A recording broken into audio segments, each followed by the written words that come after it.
अस्सलामुअलैकुम नाज़रीन, अक्स प्रोग्राम के साथ मैं हूं आपकी होस्ट हिफ्सा ताहिर। नाज़रीन, हमारी दुनिया में कुछ ऐसे लोग मौजूद होते हैं जो दूसरों के मसाइल हल करने में पेश होते हैं।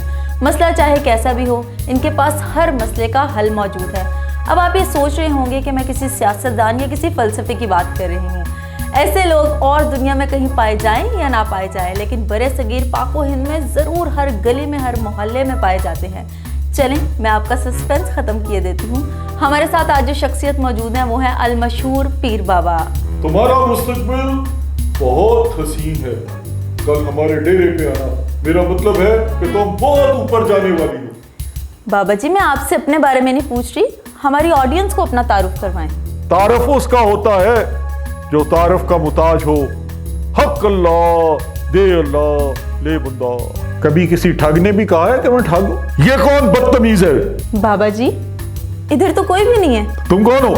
हाँ, घबराओ नहीं, मैं कोई जिन मोक्कल नहीं, तुम्हारा अपना ज़मीर हूँ। मेरा तो कोई जिन मोक्कल नहीं है। अगर मैं असल जिन होता ना तो तुम अब तक भाग चुके होते। और गौर से देखो, मैं तुम्हारा ही अक्स हूँ और मुझे तुम ही देख सकते हो और सुन सकते हो। बाबा जी, आईने में आपका कोई मोकल है? ये हमें डरा रहा है। आप इतने बड़े पीर होके भी डरते हैं। और ये तो काकरोच से भी डरता है, और मैं तो फिर इसका अक्स हूँ। तो तुम मेरा कुछ नहीं बिगाड़ सकते।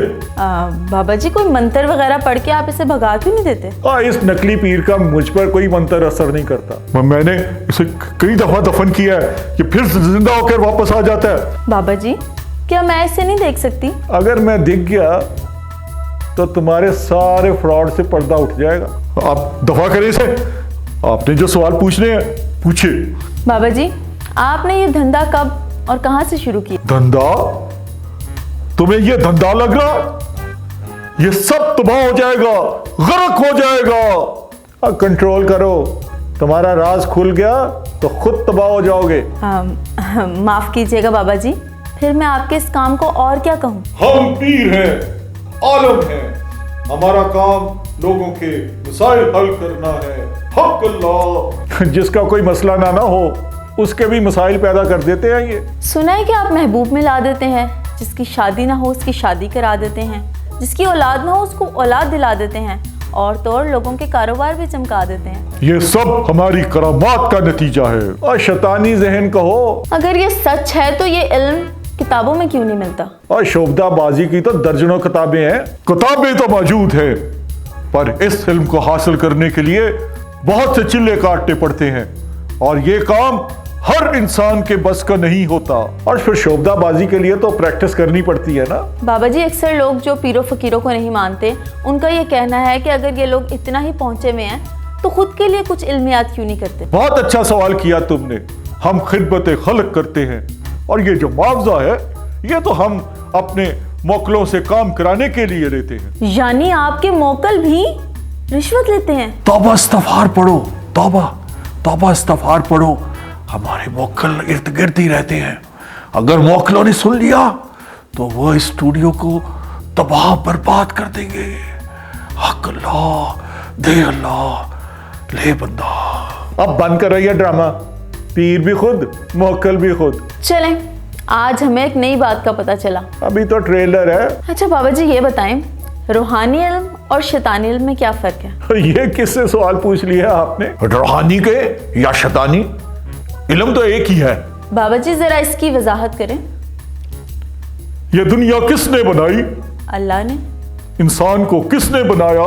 अल्लाह ने। तो जाहिर है अल्लाह ही इल्म देने वाला है।